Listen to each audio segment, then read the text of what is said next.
Hey everybody, John here.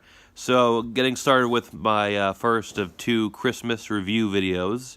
This one is going to be a little vlog on a new episode, a new Christmas episode from the Disney Channel of a new sitcom they have called Coop and Cami Ask the World. The title of the episode I'm going to be talking about today is called Would You Rather Get a Moose Angry?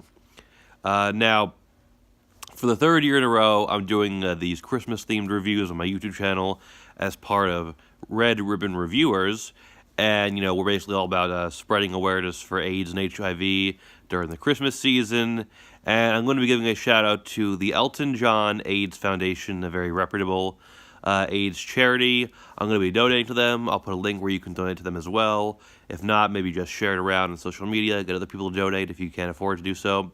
Tell people about it. Whatever. Anything you can do to help will be good. So yeah, with all that out of the way, let's talk about the episode. Okay, so, like I said, this is a new sitcom on the Disney Channel.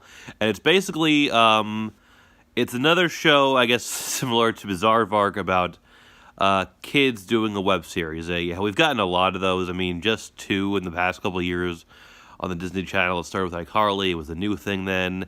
And now the Disney Channel is doing it for the second time in a couple of years.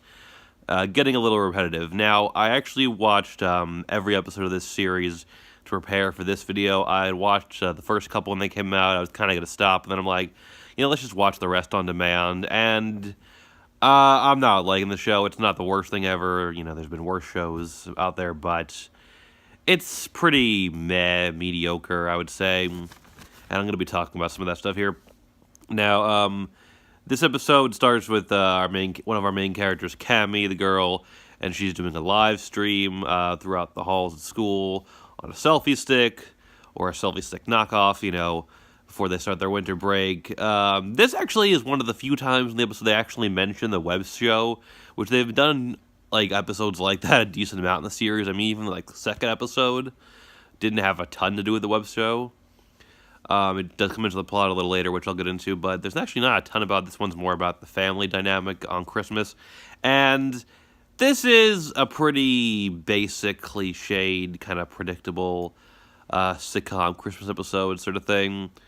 In addition to the plot, this is a problem with the series in general, that a lot of the jokes and the plots in general, pretty cliched, pretty predictable, you can see coming. There was one particular joke that I noticed early in this episode that was just the kind of joke that you've seen over and over in sitcoms, whether they be kids sitcoms or cartoons or whatever. It's been done, and you get a lot of that in this episode, in this series. Now, the plot is basically about these kids.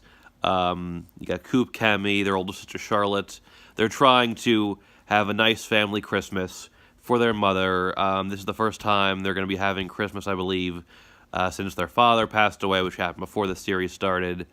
And they're basically trying to have a nice Christmas for her.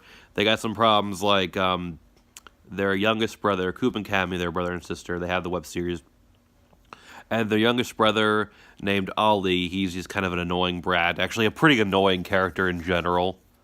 I think I would say that the weakest character of the show. Not the actor's fault, just the way the character's written, not too good. And he's doing this annoying thing, which actually is kind of a...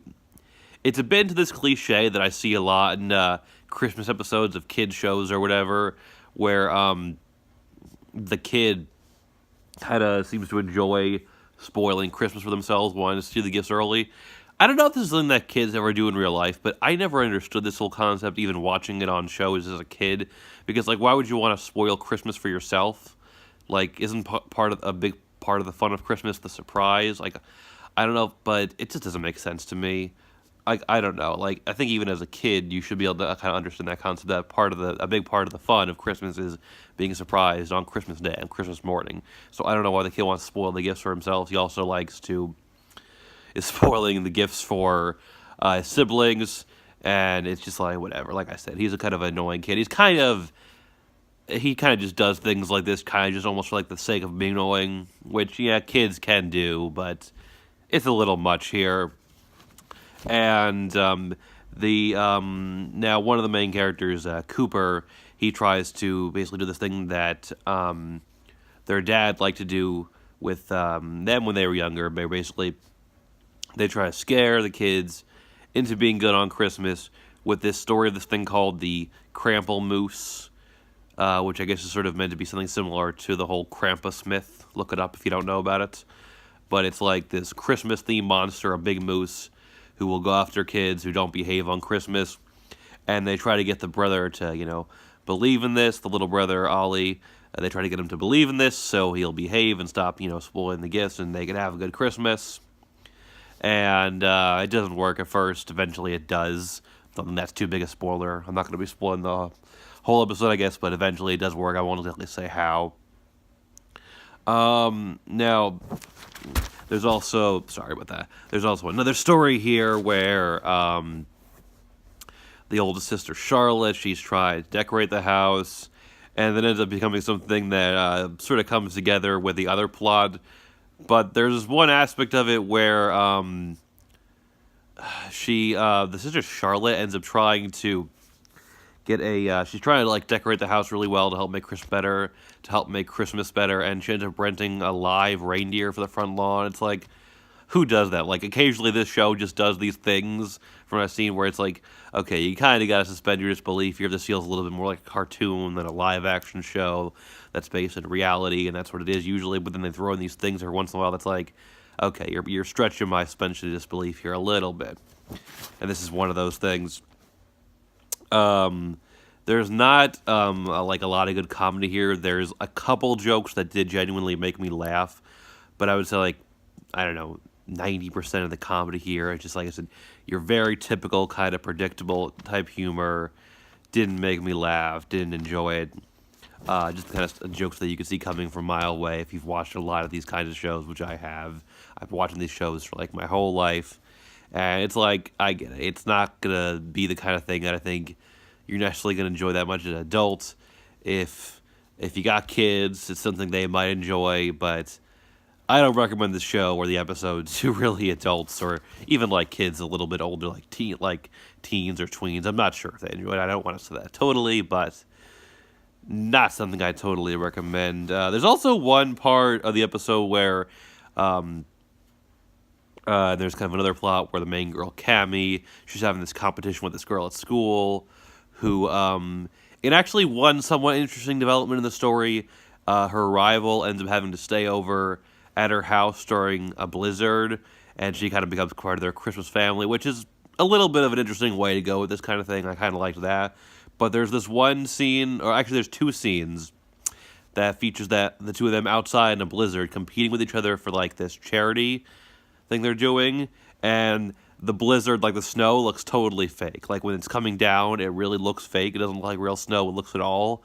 And then even, when one of them ends up falling into the ground, it looks totally like fake snow. It's just a sitcom. They don't have too big a budget, I assume. But if you're going to do something like that, you got to kind of put the effort into making it look real, because you got to kind of, once again, this whole suspension of disbelief thing is important with any kind of, fiction media you're watching. Okay. Like I said, a couple laughs, a couple nice little moments at the end. Nothing really special, though. Overall, a pretty mediocre episode, I'd say. I'd give it something like a 5 out of 10 at best, maybe even a little lower, like a 4.5. Yeah, so I'm going to be doing another big review later this month, hopefully before Christmas. Depends on a couple factors. I still have to watch the thing, talk to my editor about it, but try to get that done before Christmas. If not, maybe a little after. But yeah, once again, check out the Elton John AIDS Foundation. Donate to it if you like. And thanks for all for watching, and look out for my next review.